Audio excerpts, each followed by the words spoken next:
Masih membahas food combining bersama Erik Arlebang dan juga Mbak Nina Tamam. Nah, Mas Erik, kalau tadi kita bahas lagi untuk menu sahur yang paling memang menjadi intinya ya, bahwa pelaku food combining ini berbeda dengan penganut pola makan yang biasa begitu ya?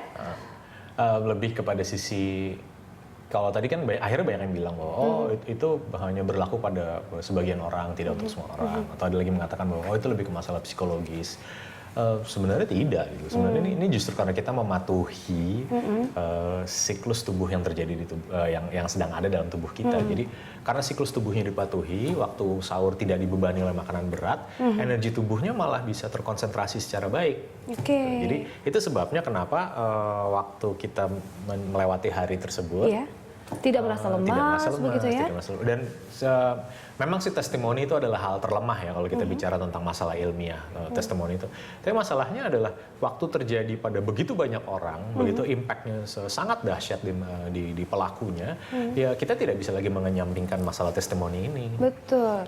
Nah, kalau kita bergeser ke buka puasa begitu ya, jeda makan mungkin tadi yang diawali dengan buah, mungkin kan ketika ingin melakukan ibadah tarawih, ada ketakutan juga nanti takut lapar di tengah ibadah begitu. Nih sepertinya jedanya berapa lama? Sebenarnya gini, berbuka itu kenapa buah berbuka adalah supaya tubuhnya tidak terlalu dikejutkan oleh makanan berat yang biasa ada gitu.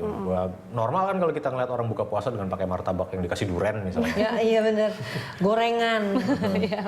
Makanya makan makanan yang sangat berat dan sangat sulit dicerna oleh tubuh itu jauh lebih merusak daripada makanan. Jadi konsepnya bukan cuma sekedar melepas rasa haus atau menghilangkan rasa lapar, tapi lebih kepada kita bersahabat dengan tubuh dulu.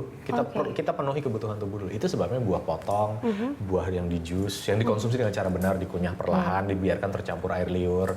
Kalaupun jus diminum seteguk dicampur dengan air liur baru diminum.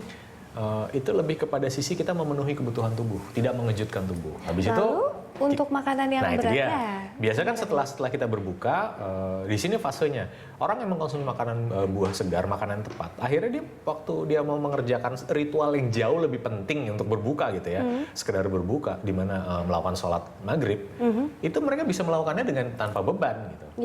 Jadi mereka biasa kan orang tidak yang buka, biasa kan orang yang buka ini malah akhirnya nggak bisa ngapa-ngapain, dia baru buka, dia baru sholat menjelang sholat isya atau bahkan kelewat gitu. Tapi karena berbukanya baik, dia bisa melakukan sholat tanpa masalah. Nah biasa kan orang sholat waktunya sekitar 10-15 menit. Atau ya dalam bulan Ramadan kan biasa ritualnya lebih panjang.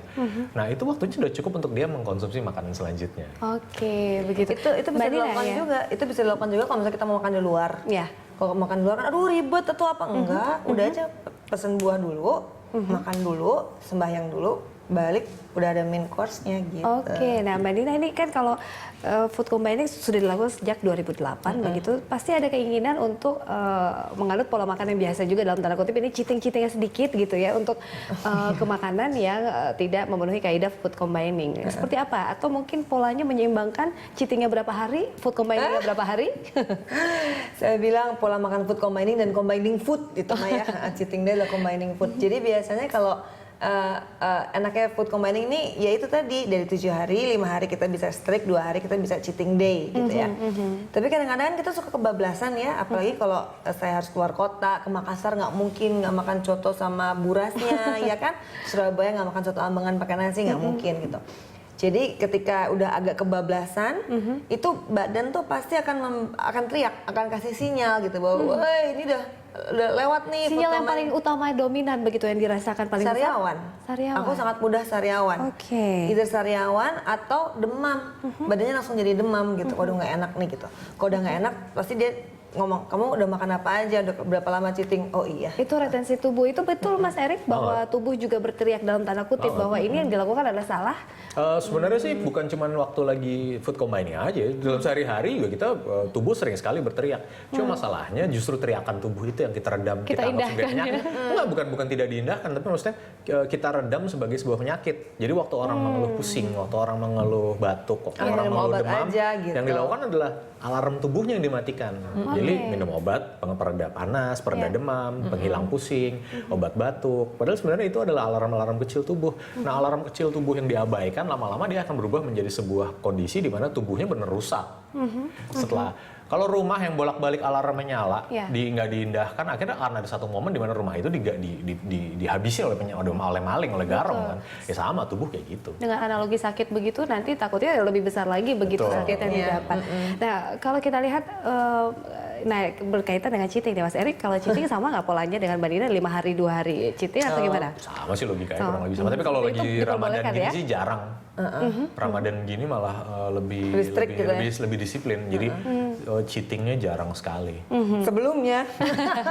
Nah, Mas Erik, ini untuk yang pelaku dari food combining mungkin kan dari pemula begitu ya, yang melakukan 1 bulan 2 bulan ini, apakah ada retensi tubuh ketika proses detoksifikasi itu seperti apa sih yang dialami? Biasanya sih memang ada jadi karena energi tubuhnya jadi lebih terpusat gitu ya, sistem cernanya lebih baik.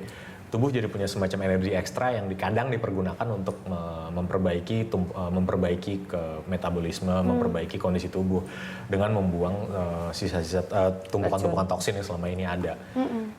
Memang ada itu biasa kita sebut dengan istilah withdrawal symptoms. Ada juga yang bilang namanya istilahnya healing crisis. Jadi tumpukan racun tersebut dibuang lewat saluran limfatik, juga dibuang, lebih banyak dibuang di dalam aliran darah. Sering muncul rasa pusing. Spesifik sih, kayak kalau misalnya perokok, mereka sering batuk-batuk. Orang yang pola makannya buruk biasa sering mengalami rasa pusing. Macam-macam, ada yang demam. Sariawannya kalau Mbak Dina waktu itu ya pada saat itu kasus yang sebenarnya lebih jarang terjadi sih. Dan itu paling kalaupun terjadi cuma 2-3 hari. Baik, kita masih akan lanjutkan perbincangan ini di segmen berikutnya. Kami akan kembali pemirsa sesaat lagi.